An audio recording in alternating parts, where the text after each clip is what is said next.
When I was growing up, the toughest guy in the world to me was my dad.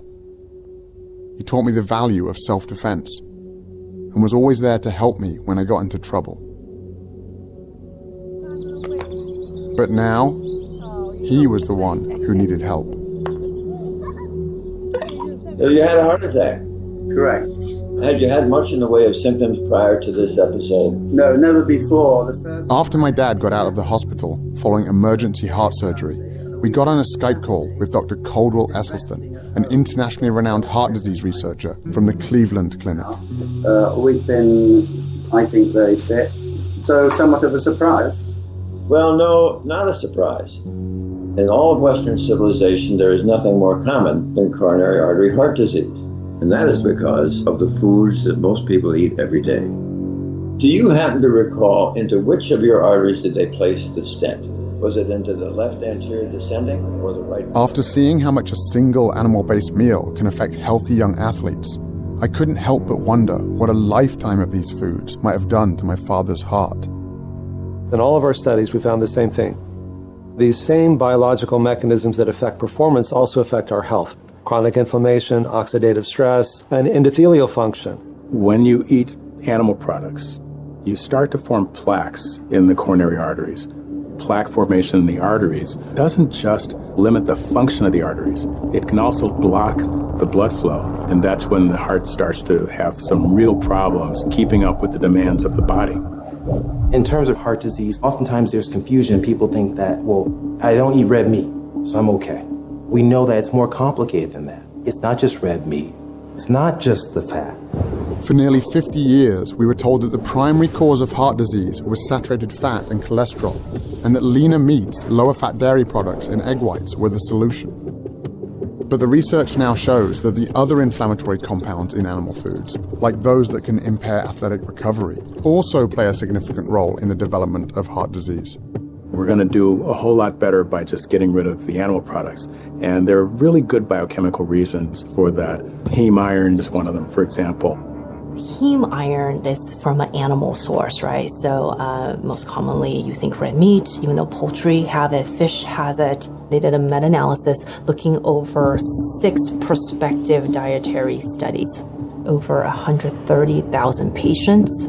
And they came to the conclusion that 1 milligram a day of heme iron is associated with a 27% increasing risk of coronary heart disease.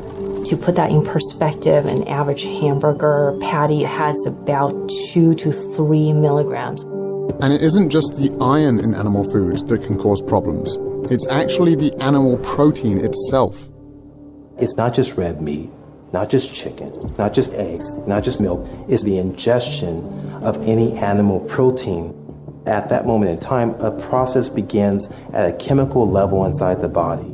When the protein found in animal foods is cooked, preserved, or even just digested by our gut bacteria, highly inflammatory compounds are formed that corrode our cardiovascular system.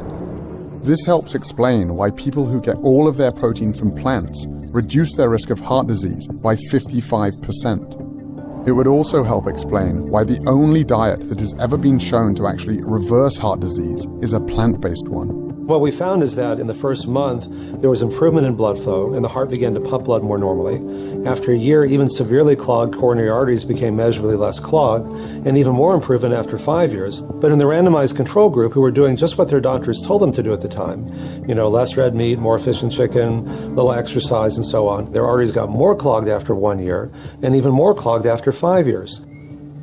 Humpty Dumpty sat on the wall. While all of this sounded promising, my dad didn't just need to get better, he needed to get better fast. The stents in his heart were only a temporary solution. He could have another heart attack at any moment. I found some hope at a firehouse in Brooklyn, where Dr. Esselstyn's son Rip, a former firefighter and professional triathlete, was launching some of New York's bravest on a powerful new program. What's the number one killer of firefighters in the line of duty? Heart attacks. 67% of firefighters who perish from the line of duty die of heart attacks. So this right here, that is what we call a healthy artery. The blood can flow through this huge opening here, And this is what happens after decades on the meat and dairy diet. Okay? If you guys have been eating this way, I want you to take the 7-day rescue challenge. We bought you guys plant-based groceries. I want you to give yourselves the chance to see what your internal biochemistry does in just 7 days. My cholesterol is elevated. My LDLs are always very high. The same job that I was doing like 10 years ago without an effort, now taking an effort. Despite working out all week, playing sports, my cholesterol's high and growing by about 10, 15 points every year for the last 5 or 6 years. I've realized a couple salads a week, it doesn't really cut it. I got 2 kids, so hopefully I'll feel better, have more energy, and add some years to my life.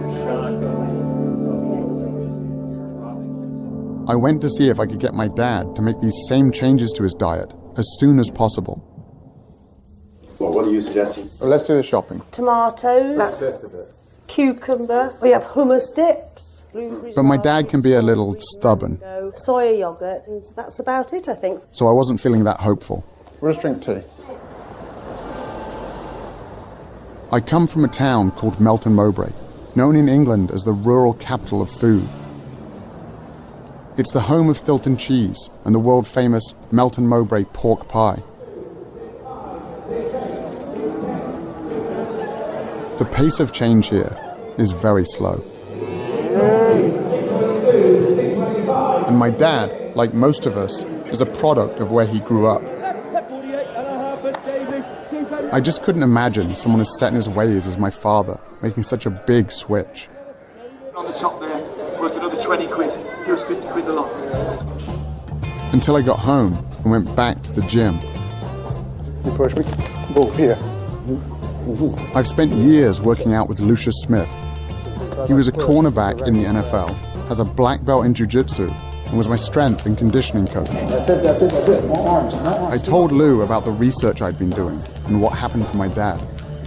And he'd never mentioned this before, and he said, I've been on a plant-based diet for almost 10 years. Lou is 60 years old, not far off my father's age. Most guys my age can keep up with the grandchildren. My grandchildren can't keep up with me. When I went from an animal-based diet to a plant-based diet, my blood pressure went down to like 110/70. My heart rate, sometimes it's been under 50, like 48, 47. I'm more focused, I'm more relaxed, and I noticed that I have a lot more energy because of the plant-based diet. Come on, man, come on. People in their 20s, they come in here. We do a workout. I sustain the workout a lot easier than they do. We can come in here and do 800. Listen to what I just said. 800 kettlebell swings and snatches in one workout. They can't make it. I'm not kidding you. They can't hang, man, I'm telling you. They can't hang. There was another guy my dad's age who had also made a big change. I ate a lot of meat. I ate my 10, 15 eggs a day. And, I had my 250 grams of protein a day because I weighed 250 pounds. One and only Arnold Schwarzenegger. But as I got older and as I started reading up on it, I recognized the fact that you really don't have to get your protein from meat or from animals, as far as that goes. So we started going more in a direction of a vegetarian kind of a diet. Now with doing it the right way, with the right spices, all of a sudden, I love it much more than the meat. And, the cholesterol went down to around 109. It was the lowest that it ever was in my entire life, at almost 69. What we eat has a major impact on our health and our well-being in every way we can measure. People who eat a diet that's high in animal protein have a 75% increased risk of premature death from all causes and a 400% to 500% increased risk of death from most forms of cancer, prostate, breast, colon cancer, as well as type 2 diabetes. The amino acids that come from animal sources tend to make our cells rev up and multiply faster. For example, there is accumulating evidence that high consumption of proteins from dairy sources is related to a higher risk of prostate cancer. that chain of cancer causation actually seems pretty clear. Cancer has been linked to other animal foods as well. Research funded by the National Cancer Institute found that vegetarians who add 1 or more servings per week of white meat like chicken or fish more than triple their risk of colon cancer. So it's not one set of dietary guidelines for improving your performance as an athlete, another one for reversing heart disease, a different one for reversing diabetes, a different one for reversing prostate cancer. It's the same for all of them. As groundbreaking as all of this nutritional science was, I also found it really confusing. How could meat be so bad for us if that's what our ancestors were supposedly built to eat? When we think about the diet of early humans, we're often drawn to thinking about meat, but plant foods were more important than the archaeological record gives credit for. The food that could be relied on wherever you were was the plant food. The popular perception of what early humans ate dates back to the 1930s and 1940s, when there was some amazing finds of early human ancestors, animal bones and tools that very much look like they may have been used to butcher and maim those animals.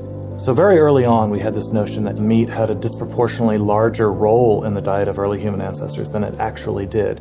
The bias in the archaeological record toward stone and bone preservation over things like plants has led to a very skewed view. If we look at deep time, bones and stone tools preserve very well, but plants decay very rapidly. What's exciting, though, is in the last decade, we've started to realize microscopic fossils of plants do preserve quite well. And so we're revisiting some of these earlier Paleolithic sites and finding abundant evidence of plants. Advanced technologies, like those used to analyze the gladiator bones, have allowed scientists to take a closer look at the tools, bones, and teeth of our ancestors, leading to the discovery that early humans ate mostly plants. And the reason for this is actually quite simple. Humans do not have any specialized genetic, anatomical, or physiological adaptations to meat consumption. By contrast, we have many adaptations to plant consumption. We have longer digestive tracts than do carnivores, and this allows humans to digest plants and fibers that require longer processing time. We also lack the ability to produce our own vitamin C. Vitamin C is found in plants, so the fact that we cannot make our own indicates just how reliant upon plants we actually are.